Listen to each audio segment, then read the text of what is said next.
Today is Monday, July 17th, 2023. And yes, while I'm away, I'm really still here in your ear because I work with people at Meadowlark and my producer, Matthew Coca. Shout out to Danny there in the control and the multiple Dannys I'm shouting out because we've got shows for you just about every day that I'm not here. All sorts of things, mailbags, sit downs, and we start today with a recap and a look ahead.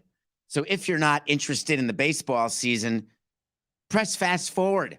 Just kidding, don't do that. We make it fun. This is a baseball show, culture, all sports, entertainment, everything. You're going to read a lot about the second half of the season that started on Friday. The All-Star break's over. We're heading in the push toward the trade deadline. Teams have played about 90 games, which means they've played more than a half a season. I started this campaign. When did we start it, Coca? Maybe when we first started the show? It's not called the first half and the second half. It's called pre-All-Star break and post-All-Star break. To me, a half is 81 games. You play 90 games. We're into the second half. As a matter of fact, we're 10% done with the second half. So what were the top stories of the first half? I'm kidding. The top stories pre-All-Star break. What's going on in the world of baseball? I like the business side. I like explaining what's going on behind closed doors with the commissioner and with owners. There is an issue with payroll disparity that we talk about. There's an issue with competitive balance that we're always fighting. It's always the same teams, the Dodgers, the Yankees. You got to have a big payroll or you can't win. That is a narrative that baseball likes to promulgate because that gives baseball an opportunity to say to the union, look, the current economic system that we have doesn't work. We're going to have to make adjustments. And then a season like this comes along, which throws everything on its arse. The New York Metropolitans stink. The San Diego Padres, pathetic. The St. Louis Cardinals, Dunsky. What do they have in common? The New York Mets are the top payroll in baseball. They've got to be the biggest story of the first part of this season. Steve Cohen had to give a press conference, that awkward press conference in front of a cocktail table where he said, we're good, don't worry. Billy Epler having to tell you that Buck Showalter's good, but Steve Cohen having to tell you that Billy Epler is going to have someone above him as soon as possible. Every single person in baseball is happy the Mets aren't winning games, and that's a big-time story. Because the owners get to look at the players and say, look, you got yourself a benevolent dictator. Here's Stephen Cohen willing to spend money hand over fist, bad signing after bad signing, lack of performance after lack of performance, underperformance upon underperformance. And what does it get him? Nothing but a big bag of frustration. In walks Peter Seidler and says, hold my beer. You think you're having a tough time, Stevie boy? What about me in San Diego, trying to pretend I'm LA, trying to pretend I'm a big market, telling you I'm going to win the West, having you predict I'm going to win the West, not me, having everybody predict they're going to win the West, and then boom, stink. The Padres are an example of a $246 million payroll. They're trying to claw their way back to 500, figure out a way to get into the season with all the players saying the same thing. Oh, we're about to get hot. I want to send them a DVD of the 2005 Marlins season, the about to get hot portion of the season, which started in April and went through September. And then while we were packing our crap, having not made the playoffs, it was, oh, I thought that we would have gotten hot. Wait, no, now we'll get hot. Dude, we have no more games left. We're trading all of you. The first major roster reconstruction, code word. I'm not going to say the word. I'm not allowed to say the word. It's a George Carlin word. The 7 things you can't say on radio. I will not say the word that starts with F and ends with E. Not doing it. I've never done it. Won't do it. We're gaining payroll flexibility, gentlemen. Pack your bags. The Padres do this all the time. They're full Eddie Murphy. They want to party all the time, sign everybody, and then wonder why they can't get it together. It's a big story. What they're going to do. If you're Peter Seidler, you're doubling down, you're tripling down. You cannot let a season go to waste. You can't Steve Cohen it and say, oh, we have so much money that we can sell at the deadline and buy at the same time and still be in the market for free agents. Peter Seidler is not Steve Cohen. Peter Seidler can say all he wants that he's Steve Cohen. No, no, no. The losses are similar. New York is not San Diego, and they're going to learn. And all of them are in a room saying, woe is me, woe is me, woe is me. And then in comes Bill DeWitt. Bill DeWitt and his son, owner and president of the team. They walk into the room and say, hey, we're the Cardinals. We're the real disaster here. The rest of you are just pretending that you're failing. We define failure. The Cardinals always win every year. God, do I hate them. Win, win, win. Second only to the Tampa Bay Rays in my department of jealousy. And this year, it's come back to haunt them. Yadi Molina goes away. Boom. Adam Wainwright stays. Double boom. Two bad things that happened. Turns out you can't put a lot of stars together and have it work every single year.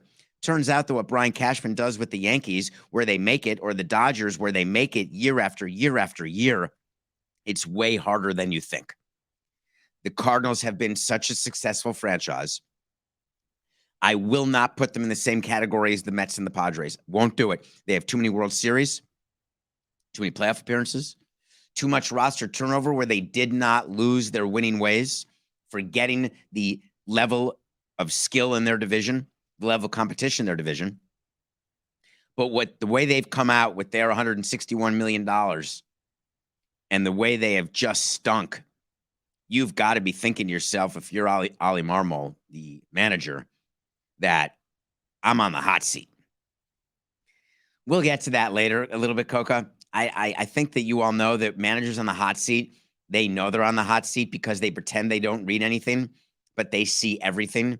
And they've got people in their lives who tell them everything. We would ignore it when we'd read a rumor about Mike Redmond. We're not going to sit down with him and say, hey, don't ignore that. Don't worry about it, because the rumors come from somewhere. And the rumors come from the fact that, hey, a managerial change may be forthcoming. It's not like the hot seat gets invented.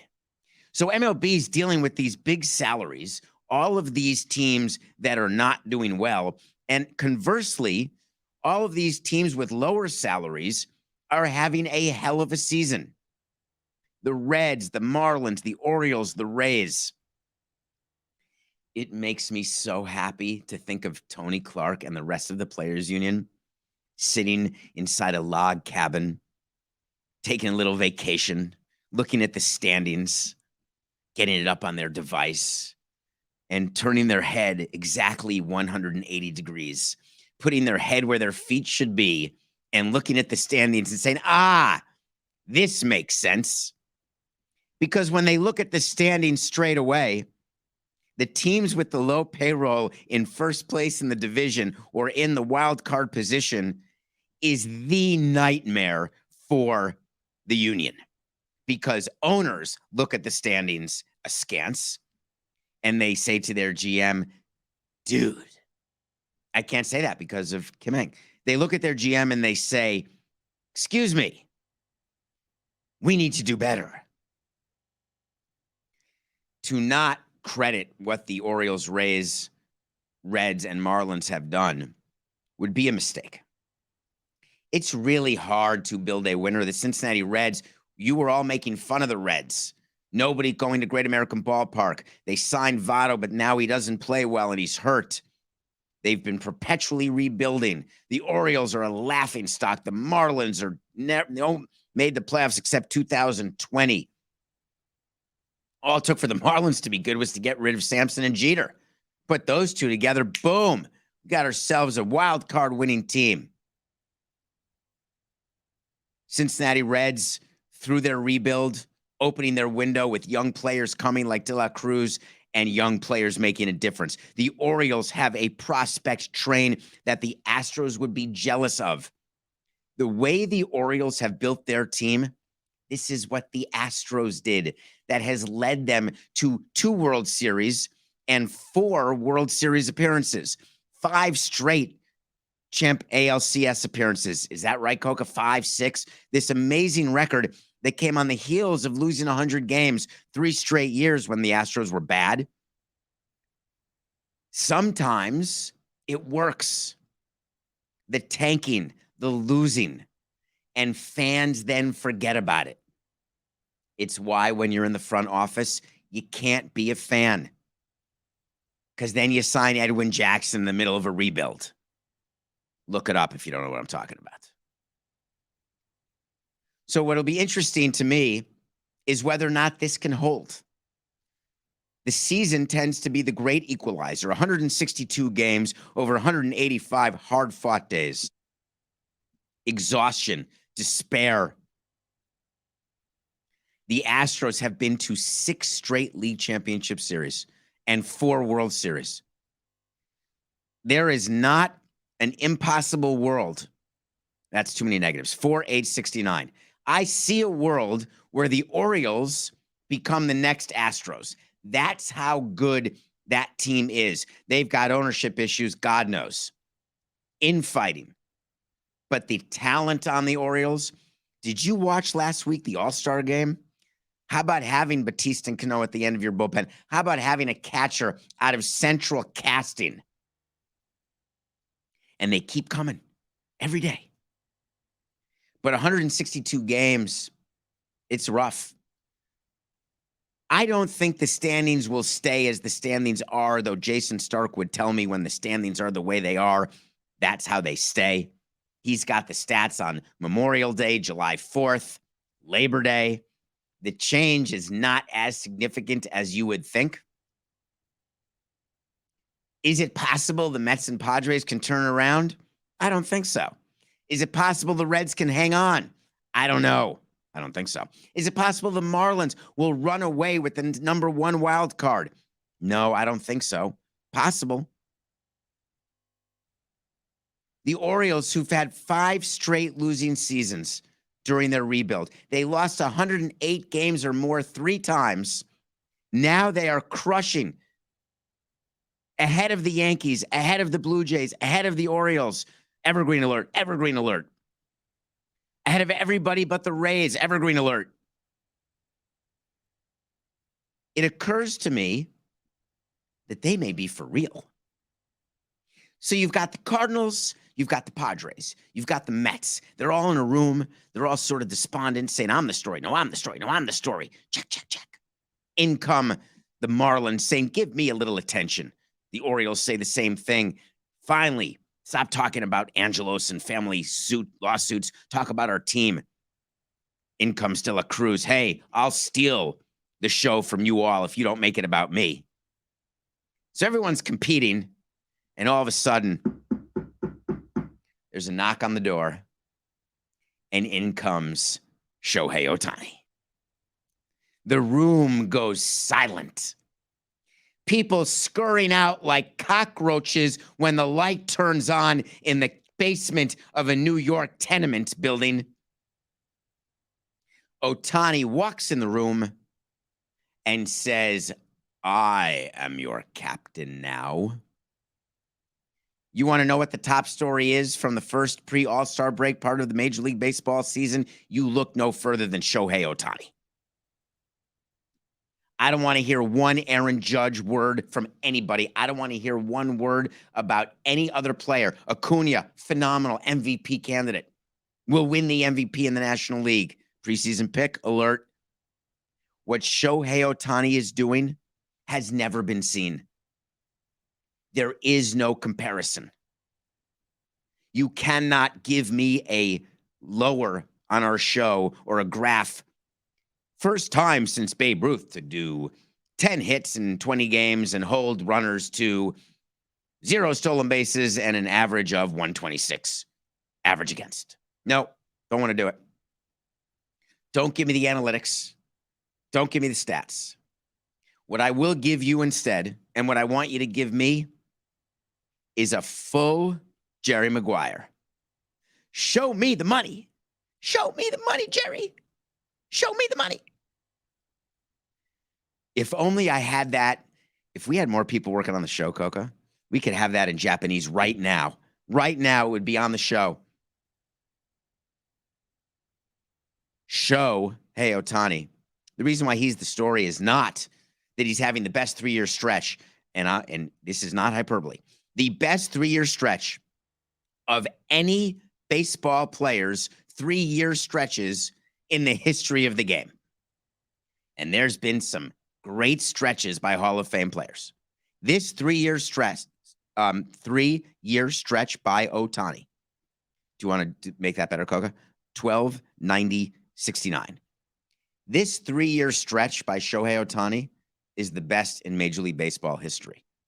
The fact that it comes on the heels of his free agency, the fact that the biggest story is, will the Angels trade Ohtani? Will, Evergreen Alert, will the Angels make the playoffs? They've never made the playoffs with Ohtani. He's not played a playoff game. Will he re-sign with the Angels, given that he hates to lose? Will he go to the Dodgers, having been seduced by the fans of Seattle? Will he choose Seattle instead? Will Steve Cohen go, come on, knock on my door? I've been waiting for you.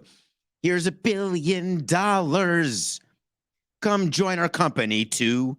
Do. He could do it. How about that? How about a 10-year, $100 million a year deal?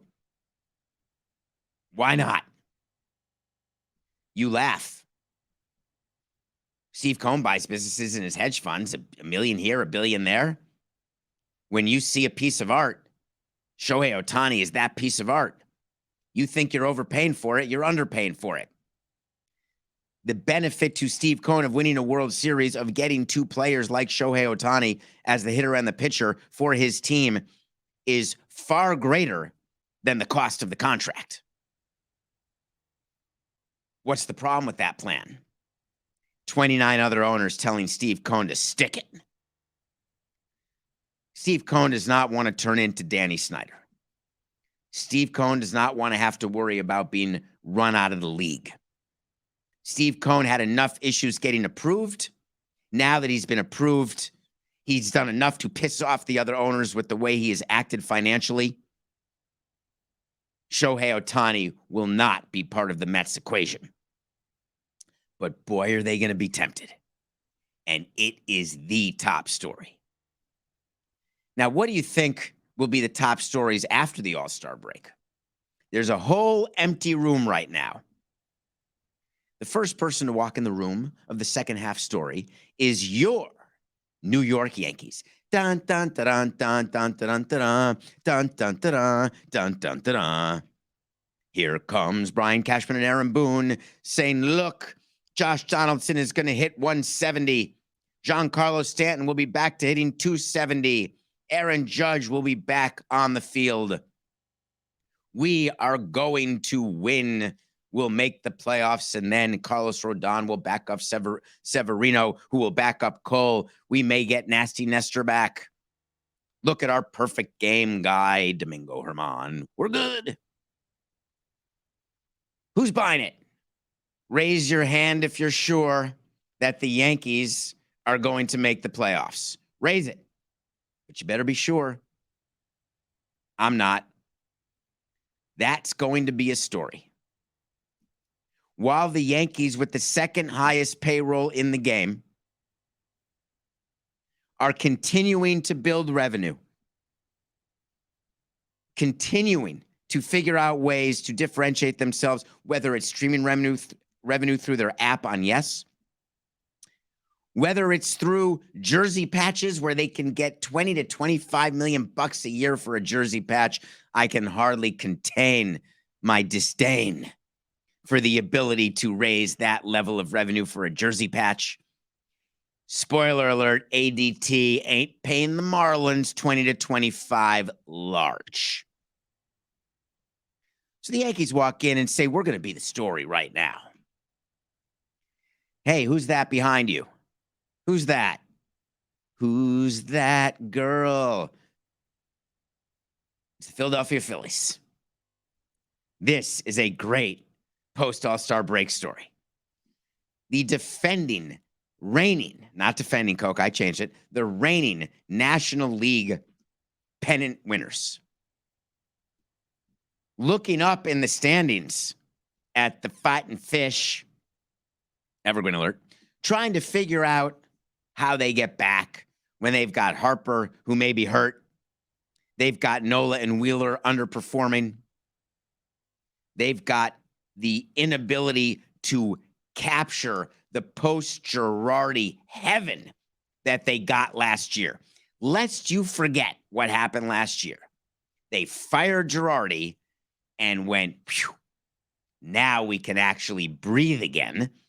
We're going to play well together. We're going to win. We love you, coach, manager, Robbie Thompson. And they won the pennant. That moment for them is not coming in the post-All-Star break world. They're going to have to find motivation from within. They're going to have to figure out how to do it. So they come into the room on tiptoes, like I'm picturing on the ballet shoes, which give your kids terrible feet problems, toe problems, ankle problems, menstrual problems, nightmare, black swan type of stuff. They crawl into the room and say, I think we're a big story, but shh, don't tell anyone. And then quickly behind, pushing open the door, are the Atlanta Braves and the Tampa Bay Rays. You're going to talk about the second part of the season and not mention that we're the two best teams and that the Braves are an absolute juggernaut and that the Braves have everything from pitching to hitting to bullpen to starters to position players to defense to offense to depth. There's not one hole in the Atlanta Braves. Oh, and when there is, they can bring in Rosario, Soler, and Duvall. Call back to what they did in the trade deadline when they won the World Series in 21. The Braves want everyone out of the room of second part of the season stories because if they happen to win the World Series again, 2 out of 3 years, you're starting the D word talk. They just finished a stretch where they played the Rays and crushed them before the All-Star break. Rays walked in. Marlins walked in feeling good, got swept. Everyone goes to play the Braves and walks out not feeling quite as good about themselves as they did on the way in. That power is intoxicating. It feeds the competitive beast. I love that. Come here, little brother. You think you're a good team? Come here, little Tampa. Come here, Miami. You guys are so cute. Oh, let me pet you and then sweep you. Bye-bye. The room is empty because the Braves have taken it, as they should. I picture the Rays as the sort of sitting in the chair in the corner in the room. They're to be talked about. They could win the American League East. They could get to the World Series. Frankly, they could win the World Series. There's a couple pitching injuries. But everyone's like just ignores them. Sitting in the corner of the room saying, hey, what about me? Look at my tie-dyed shirt and my little fish on the front. Everyone is hanging out, putting some shrimps on the bobby. They've got marshmallows and chocolate. Then there's a knock on the door for the room for the post-All-Star break. Biggest stories.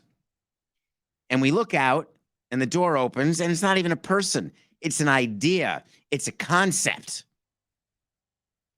The trade deadline is here. I will be the person who defines who's the biggest story. I will be the final arbiter of whether you have a good owner or a good GM or a good team. When August 1st at 6 o'clock comes, incidentally, we'll be live on the air at the end of the trade deadline with nothing personal. But when 6 o'clock comes on August 1st, I will tell you who is for real, who is not for real, and who's pretending to be something they're not. Tampa, get out of the room. Atlanta, see you later. Phillies, don't think so. Shohei, you can stay. You can stay. Everybody else out on the trade deadline. So who's going where? Think San Diego would ever trade Josh Hader? Hell yeah. It doesn't mean that you're giving up on the season to trade Josh Hader. The Brewers traded Josh Hader. They weren't giving up on the season. The players gave up on them. Padres lose Josh Hader. Are the players going to give up? Soto won't. He's going for the money. Tatis won't. He's going for redemption. Machado won't because he's Machado. Not going to give up. Hader's got 1 year left till free agency. He's going to be a free agent. Why wouldn't you trade him? Oh, we need him. We got a chance. What about Marcus Stroman?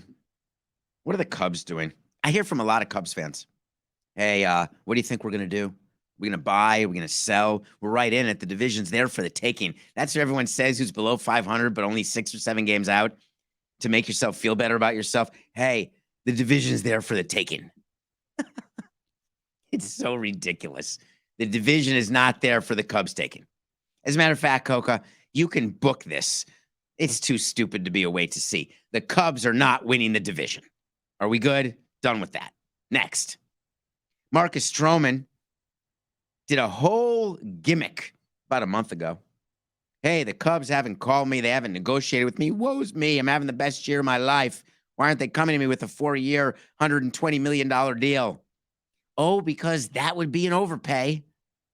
Well, why aren't they coming to me with any offer? Well, because you're at the height of your performance right now. Seems a little silly to make any offer right now, Marcus, doesn't it? Because if we make you the offer that we should make you, which is 34 for 2, you're going to go poo-poo. Even the qualifying offer times 2. You can't even get a qualifying offer because you got a qualifying offer. Now you don't get another qualifying offer, but the qualifying offer number will be, let's say, $19 million. All right, 38 for 2. And you'll say, poo-poo. That's why there's no deal yet. And if you're the Cubs, sayonara. Your season is not happening for you this year. Trade Stroman. Competing teams need starting pitching. The trade deadline in the room looks and says, Marcus, you're being traded. Josh Hader, not so sure, but I think so. Shohei, nope. As much as I think the Anaheim Angels of Los Angeles should trade Shohei Ohtani, I'm going to stay on record in the way that I stay on record about the Oakland A's not moving to Vegas and that move not being finished. I am going to die on this hill that the Anaheim Angels of Los Angeles, owned by Moreno of Artie, will not trade Ohtani, even though it is the right thing to do. The Angels cannot and will not make the playoffs. It will be another year of wasted opportunity. Another year where baseball cannot showcase Trout or Ohtani in October. Another year of total despondency when they're cutting videos and they can't include the face of baseball who has become Shohei Ohtani. You really think for 1 minute that Artie Moreno is going to hand that type of player over to a competitor and then watch that competitor win with Ohtani when he couldn't? Owners don't like that. There's a level of ego at play here, don't forget. And sometimes the ego gets in the way of actually running the team the way you're supposed to. The ego gets in the way of your decision-making process. You should do this at home, actually, if you don't mind. I often ask you to write things down. I'm asking you to do it again.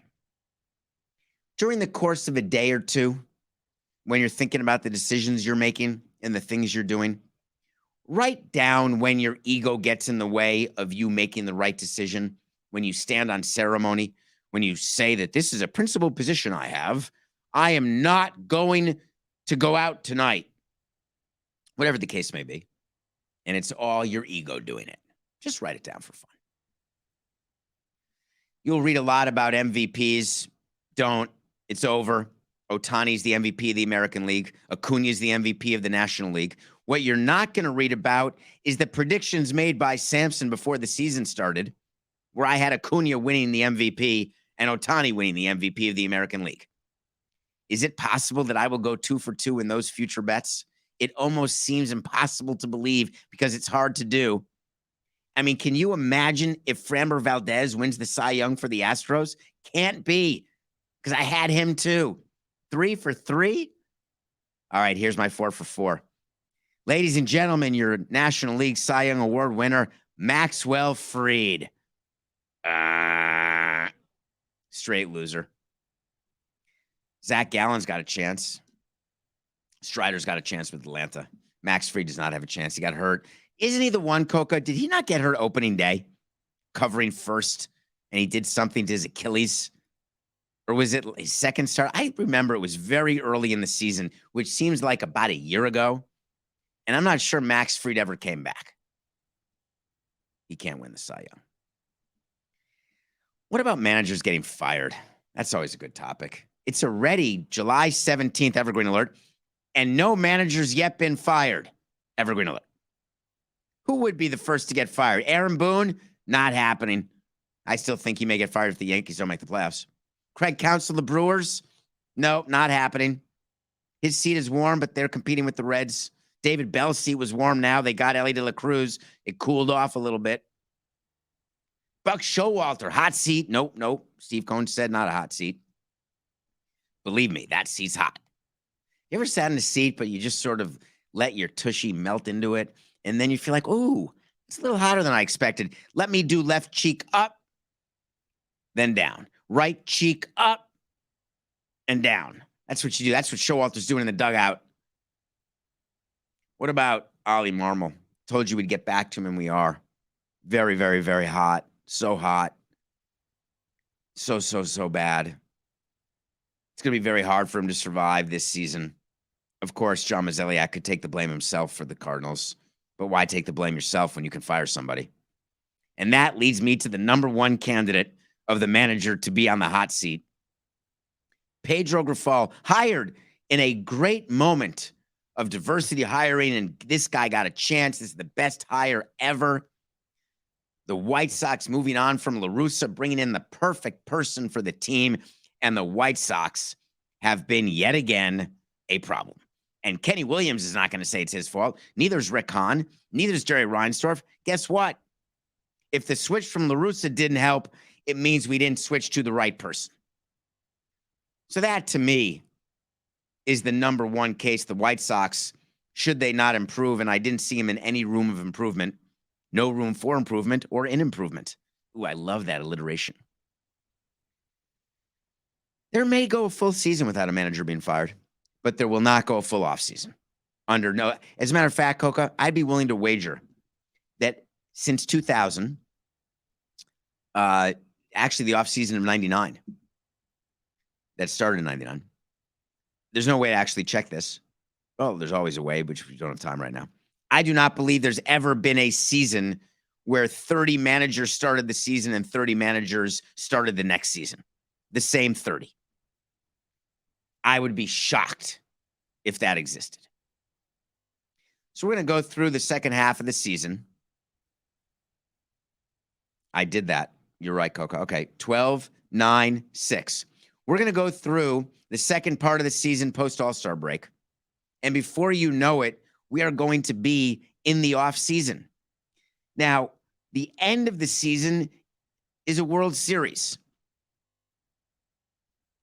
That's when the season ends. That marks the beginning of free agency, like 5 days later. The offseason starts. The offseason calendar starts. I think I had the Astros over the Braves in the World Series. We'll see if that happens. I happen to think that that World Series could still happen, though I think the Braves are likely to win, but you never know. But when this offseason comes, what you think will be a calm offseason is going to be a frenzy of content and activity. And when I say frenzy, just Ohtani alone will suck up the air of the offseason because he's not going to sign an extension with the Angels before becoming a free agent. While he's been tampered with by everybody, he's not going to agree with anybody until after the season ends. So the Ohtani watch. The Ohtani watch is going to be magnificent. Teams will be coming up with videos and celebrities and fans and giveaways saying how much we want him. None of it will matter, but it will be the absolute number one top story of the offseason. Number two, biggest story of the offseason is going to be the Oakland A's. The epic struggle of the Oakland A's to figure out what they're going to do. Are they staying in Oakland? Are they going to Vegas? How's it going to work? Where are they going to play? Blah, blah, blah. We've heard it all before. It's not going to end before this offseason, but it will end during the offseason. You're going to have to hear more about it. You're also going to have to hear more off the field about the RSN bankruptcies. What's going on with Diamond and Bally's? What's going on with teams trying to start their own streaming networks, trying to figure out how to get people to pay them for their content? Big story of this season was who got paid what, when, where, and how, who's in violation. Turns out right now it's only the Padres who have been taken over by Major League Baseball. But what will happen going into the next full season, that remains to be seen and will be a source of big discussion because it will impact payrolls. But the end of the offseason and the top storylines is really about the fact that owners are fighting with owners and owners are fighting with players in a way that you don't want to see this soon after you have labor peace. Players continue to believe that they are not paid a percentage of revenue that they deserve. Owners continue to say they are paid more than what they should be paid, causing losses operationally for the teams. Players say, horse hockey, you're not losing money. Stop pretending you are and pay us more. Owners, I promise you, I want to win. I want to pay you more. Don't have it, can't do it, only till I sell, not selling. Rob Manfred in the middle, trying to do a bait and switch, trying to deflect you from the actual infighting that's going on between owners and trying to deflect you away from the actual fighting that's going on in labor right now. Talks to you about ways the game is better, things on the field, with occasional references to competitive imbalance and revenue disparity. That really is just meant for you to not focus on that which scares him the most. If you don't have your ducks in a row, meaning your owners rowing the same way, you will lose control, not just of the ducks, but of the direction. So as we head toward the offseason, we're going to focus on that. What about some of the predictions that I had for you? I gave you the Cy Young Award. I gave you the MVP. I wanted to mention a award that does not get a lot of attention, but it should. And it is the Rookie of the Year. We used to love winning Rookie of the Year. Absolutely loved it. And the reason we did is that it shows your fans that, hey, we've got good young players. Had a bunch of Rookies of the Year in my time. Always saying, even if we knew we couldn't sign him or could sign him or weren't going to sign him long term, but we had him now, and by definition, we've got him for years. Every Rookie of the Year is signed in theory for 4 more years minimum, depending on their qualifications when they win Rookie of the Year, how much service time they have. But as a general matter, every Rookie of the Year, every one of them is signed to a long-term deal. If you don't have the exact amount, that's the only thing that is missing. They are your property, and fans should learn to love them. The question in the National League is the player who we all wanted to be an all-star, the player who we all believe could be Rookie of the Year, is not the favorite to win Rookie of the Year, and I'm talking about Ellie De La Cruz. It's Corbin Carroll, the person who you voted in to start the All-Star game. Remember the guy who was on the microphone during his at-bat with Nathan Eovaldi a week ago? De La Cruz is a very hip Rookie of the Year choice because of what he's meant to the Reds, because of what he's meant to baseball. The people who vote for Rookie of the Year, they generally understand that it's someone who has helped your team win over a longer period of time in a more substantial way. Corbin Carroll pretty much fits that bid, doesn't he? If the Cincinnati Reds happen to win the Central and the Diamondbacks fade and fall behind the Padres and the Dodgers and the Giants, and the Reds pull away from the Brewers, Cubs, Cards, there may be value there. Don't bet on it, but there may be. But it's fun when these teams do it. The Orioles are going to get a Rookie of the Year too. Go watch their young catcher, Rutschman, but Gunnar Henderson, if you haven't watched him play, it's actually pretty insane what these young players are doing all on one team. It's pretty exciting. And it's part of our selling to you, the fan, where we're going, not where we are. That's the key. We're always selling where we're going. I got in trouble telling you about this. The whole Reinsdorf second place thing caused a big kerfuffle. But the reason why we love winning Rookie of the Year is we get to sell you the promise. Selling the promise is easier and better than selling the reality, than selling the failure, than selling the temporary success. We always want to sell you the promise. And there is no better manifestation of a promise than Rookie of the Year. That's why I always focus on that the most.